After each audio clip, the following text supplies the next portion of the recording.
Welcome everyone. Welcome everyone. Welcome everyone to another Ref Brandon and the Todd Family YouTube video. Wherever you are, whatever you may be doing, thank you so much for making Ref Brandon and the Todd Family a part of your day. We always greatly appreciate it. It is a Saturday, so getting ready to head into another crazy, exciting, unpredictable Sunday of NFL action. So I figured today we would go ahead and talk about some of the games coming up in week number 10 of the NFL season. I know I said the other day it's hard to talk about when exactly is the halfway point of the season, because now instead of 16 games, you play 17 games. So some teams have played 8 games so far, and some have played 9 games so far. Now, of course, this past Thursday night, we had the Dolphins pulling off the upset of the Ravens by the score of 22-10, and the Dolphins just did what every team does when they play the Ravens in the playoffs, which is why the Ravens have great regular seasons and then go to the playoffs and they go nowhere, because they depend way too much on Lamar Jackson. And if you shut down Lamar Jackson's running ability, the Ravens just cannot move the football.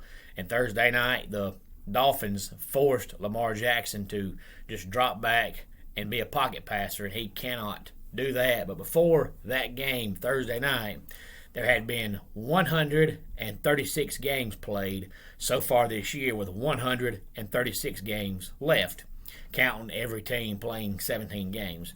So up until the game Thursday night, we were exactly at the halfway point of the regular season.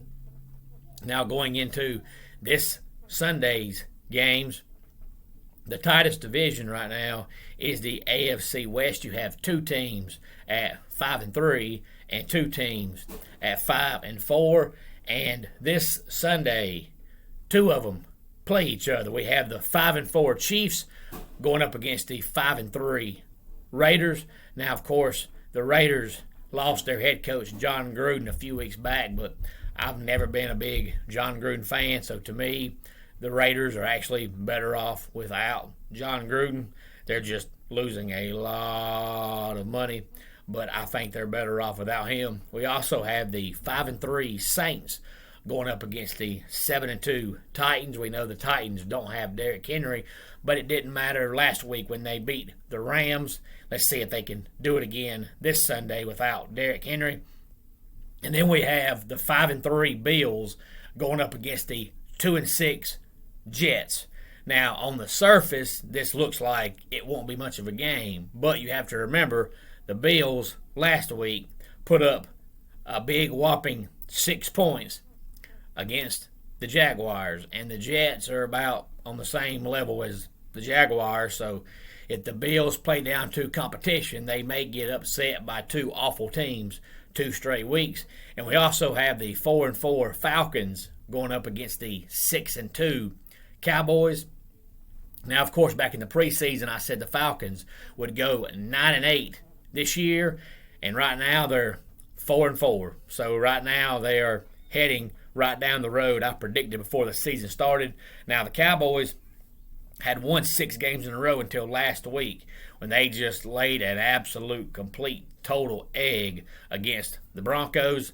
And the Falcons are a little bit better than the Broncos, so if the Cowboys play the way they played last week, they may lose again this Sunday. And then we also have the 4-5 Panthers going up against the 8-1 Cardinals. And in case you have not heard, this past Thursday, the Panthers re-signed Cam Newton, and I think it's for 2 reasons. 1, Sam Darnold has injury issues. For 2, Sam Darnold just has not been effective. And without Christian McCaffrey 100% healthy, they need a good quarterback. Now, I know McCaffrey is back now, but I still don't think he's healthy. So Cam Newton may get his old starting job back with the Panthers. So that is some of the games going on this Sunday, as well as also coming up late Sunday night. We had the 7-2 Rams going up against the 3-5 49ers. And, of course, on Thursday, the Rams signed Odell Beckham Jr. a lot of folks were saying he was going to sit back and wait a week or so, maybe the rest of the season, but he went ahead and signed with the Rams. So that should make their offense even better if they can just keep the cancer out of the locker room.